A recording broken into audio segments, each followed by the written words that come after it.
Hi friends, welcome back again. तो चलिए आज की इस वीडियो में हम बात करने वाले कि आज के दिन जो स्टॉक काफी जबरदस्त मोमेंटम में है और जिन्होंने लगभग ब्रेकआउट दे दिया है और जो अभी ब्रेकआउट लेवल पे ट्रेड कर रहे थे, उन सारे स्टॉक के बारे में आज हम यहाँ पे डिस्कशन कर लेंगे। और यहाँ पे स्विंग ट्रेडिंग के हिसाब से ये स्टॉक काफी बेस्ट यहाँ पे नजर आ रहे हैं। उसमें से सबसे पहला स्टॉक है आपका यहाँ पे इरेडा। तो इरेडा में यहाँ पे लगातार दूसरे दिन यहाँ पे आप देख सकते हो जबरदस्त तेजी बनी हुई है और आज के दिन ये स्टॉक यहाँ पे अपर सर्किट लगा दिया है स्टॉक ने यहाँ पे। तो देख सकते हो आप अपर सर्किट पे स्टॉक अभी ट्रेड कर रहा है। जैसे इसका अपर सर्किट फिर से खुलेगा स्टॉक अगेन यहाँ पे अपसाइड की मोमेंटम हमें देखने को मिल सकती है और लगभग स्टॉक ने अच्छा खासा यहाँ पे देख सकते हो आप। आपको कुछ दिन पहले मैंने आपको ऑलरेडी यहाँ पे बताया था कि ये जो जोन है स्टॉक का 120 से लेके 125 तक का, ये जोन यहाँ पे सेलिंग का जोन बिल्कुल भी नहीं है। यहाँ पे मैं सेलिंग नहीं करनी है। अगर स्टॉक आपका कुछ यहाँ पे अगेन आता है इसी जोन में तो आपको यहाँ पे बाइंग करनी है और यहाँ से स्टॉक अगेन अपसाइड जा सकता है। तो आप यहाँ पे देख सकते हो कि लगभग स्टॉक ने यहाँ पे डबल बॉटम जैसा स्ट्रक्चर बनाया, डब्ल्यू पैटर्न, और इसका जैसे यहाँ पे ब्रेकआउट हुआ, ब्रेकआउट होने के बाद यहाँ पे रिटेस्ट भी हुआ और रिटेस्ट के बाद अगेन ये स्टॉक चल पड़ा है अपसाइड के लिए और स्टॉक आने वाले दिनों में लगभग 164 का जो लेवल यहाँ पे दिख रहा है वो अचीव कर सकता है। स्टॉक में काफी ज्यादा स्ट्रेंथ है तो इसको बिल्कुल भी शॉर्ट मत करना। आने वाले दिनों में स्टॉक और आगे बढ़ सकता है, प्रोबेबिलिटी काफी ज्यादा है। तो इस स्टॉक में अगर आने वाले दिनों में कुछ आपको डीप मिल जाता है तो ये मौका होगा, ठीक है, ना कि सेलिंग करनी है आपको। ठीक है, मैं आपको ऑलरेडी बोला हुआ था ये स्टॉक यहाँ से अगर निकल गया ना तो वापस कभी ये रेंज में वापस नहीं आएगा। आपको ऑलरेडी बोला हुआ था, वीडियोज आप जाके चेक कर सकते हो।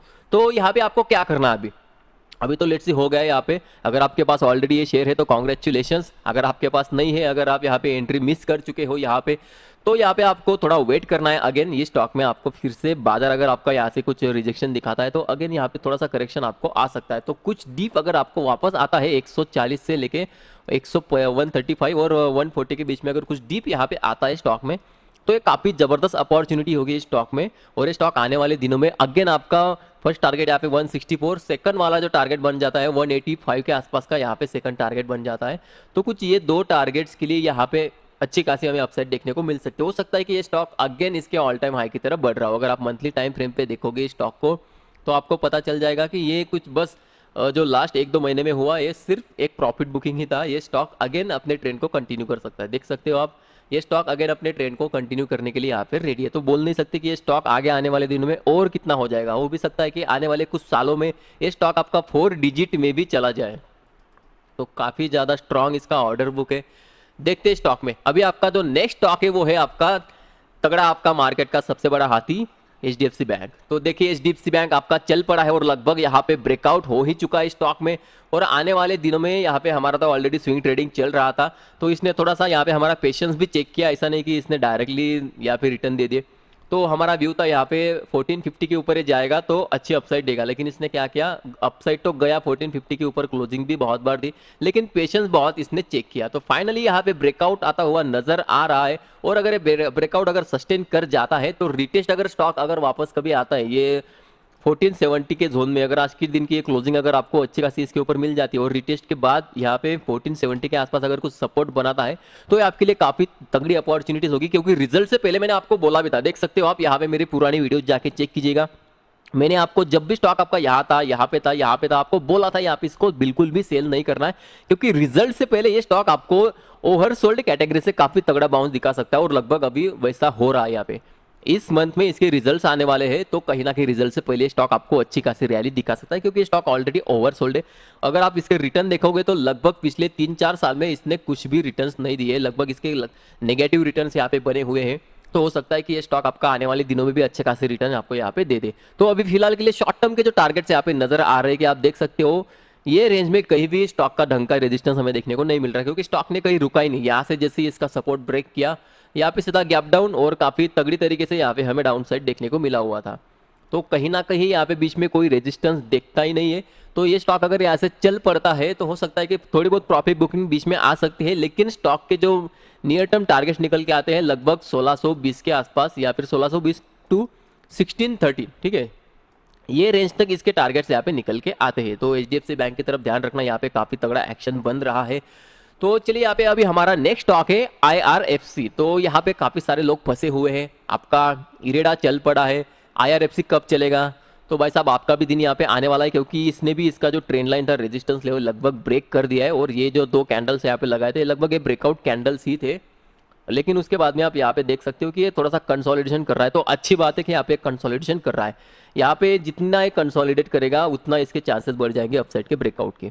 तो जैसे ही अभी ये जो है ना 150 के आसपास इसका काफ़ी तगड़ा रेजिस्टेंस निकल के आता है, जिस दिन ये 150 के ऊपर अच्छी खासी वॉल्यूम के साथ क्लोजिंग देगा तो उसके बाद में यहाँ पे प्रोबेबिलिटी बन जाती है कि ये स्टॉक भी अगेन अपसाइड जाने के लिए रेडी हो जाता है, क्योंकि ये 150 का रेजिस्टेंस ब्रेक करने के बाद नेक्स्ट रेजिस्टेंस 160 एंड उसके बाद का जो रेजिस्टेंस निकल के आता है 168 के आसपास। मतलब इसको अगर आप कंबाइन करोगे दोनों को तो लगभग आपका 165 के आसपास में ढंग का यहाँ पे रेजिस्टेंस निकल के आता है। मतलब 160 टू 168 का जो जोन है वहाँ पे आपको अच्छा खासा रेजिस्टेंस ये स्टॉक दे सकता है। तो बने रहिए कि स्टॉक में अगर आप ऑलरेडी यहाँ पे बैठे हुए हैं तो यहाँ पे सेल करने का बिल्कुल भी रिकमेंडेशन नहीं है अगर आप ऑलरेडी है तो। और अगर आप फ्रेश बाइंग यहाँ पे करना चाहते हो तो मेरे हिसाब से थोड़ा वेट करो, इसका एक तो ब्रेकआउट होने दो या फिर स्टॉक में कुछ डीप यहाँ पे आने दो। अगर डीप आता है तो अपॉर्चुनिटीज़ होगी, क्योंकि यहाँ पे ये स्टॉक में भी आने वाले दिनों में और अपसाइड जाने के पोटेंशियल ये स्टॉक रखता है। लेकिन जैसे कि ऑलरेडी हमने डिस्कस किया हुआ है ये स्टॉक आपका ऑलरेडी 10x के आसपास में हो चुका है, तो यहाँ पे अंधाधुंध आपको तेज़ी नहीं करनी है और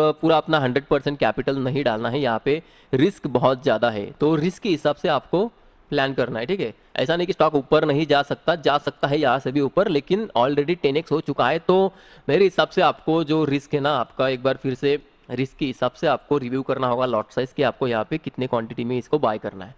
तो ये हो गया IRFC का, यहाँ पे 150 का लेवल ध्यान रखना है, इसका ब्रेकआउट होने के बाद यहाँ पे अच्छी खासी अपसाइड आ सकती है। नेक्स्ट स्टॉक है आपका RVNL। तो यहाँ पे आप देख सकते हो RVNL भी लगभग आपका 265 के आसपास में यहाँ पे रेजिस्टेंस ले रहा है। और ये चैनल मैंने आपको ड्रॉ करके दिया था जब स्टॉक आपका लगभग कहीं यहाँ पे था, ये जो रेड कैंडल बना था, तो वो टाइम पे आपको बोला था कि यहाँ पे आपको सेल नहीं करना है, क्योंकि एक जो ट्रेंड लाइन यहाँ से निकल के आती है ना, ये ट्रेंड लाइन यही कहीं आती है और लगभग ये अपने सपोर्ट के पास में पहुँच चुका है। तो हो सकता है यहाँ से ये आपको बाउंस बैक दिखाया। आप देख सकते हो कि ये कितनी बड़ी ट्रेंड लाइन है, तो इसी ट्रेंड लाइन को पकड़ते ये अपसाइड जा रहा है। तो आने वाले दिनों में उस हिसाब से इसके जो टारगेट्स बन जाते हैं लगभग 410 के ऊपर इसके टारगेट्स यहाँ पे बन जाते हैं, मतलब 400 के आसपास की इसके टारगेट्स प्राइस एक्शन के हिसाब से बनते हैं।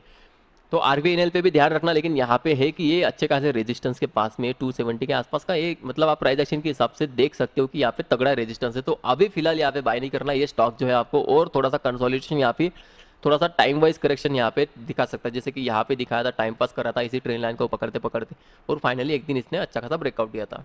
तो वैसा ही सेम यहाँ पे कुछ हो सकता है कि ये स्टॉक आपको इसी तरीके से थोड़ा सा बोर करे और उसके बाद में फाइनली इसका ब्रेकआउट दे दे। तो जैसे ही इसका ब्रेकआउट होगा यहाँ पे भी अच्छी खासी अपसाइड देखने को मिल सकती है। तो ये था भाई साहब आज के लिए। ध्यान रखना यहाँ पे इरेडा में काफ़ी ज़बरदस्त एक्शन हो रहा है, स्टॉक ने आज अपर सर्किट लगाया हुआ है और स्टॉक यहाँ पे जो डाउन ट्रेंड था उसको ब्रेक कर दिया है फाइनली, और अभी अप ट्रेंड में यहाँ पे शुरुआत हो चुकी है। तो जब भी कोई डीप आएगा इस स्टॉक में तो ये शॉर्ट टर्म के लिए आपको अपॉर्चुनिटीज़ होगी, ये स्टॉक शॉर्ट टर्म में आपको अच्छे खासे रिटर्न दे सकता है, प्रोबेबिलिटी काफ़ी ज़्यादा है। तो वीडियो अगर आपको अच्छी लगी होगी तो प्लीज़ लाइक करिए, चैनल को सब्सक्राइब करिए। तो आज के लिए बस इतना ही, मिलते हैं नेक्स्ट वीडियो में।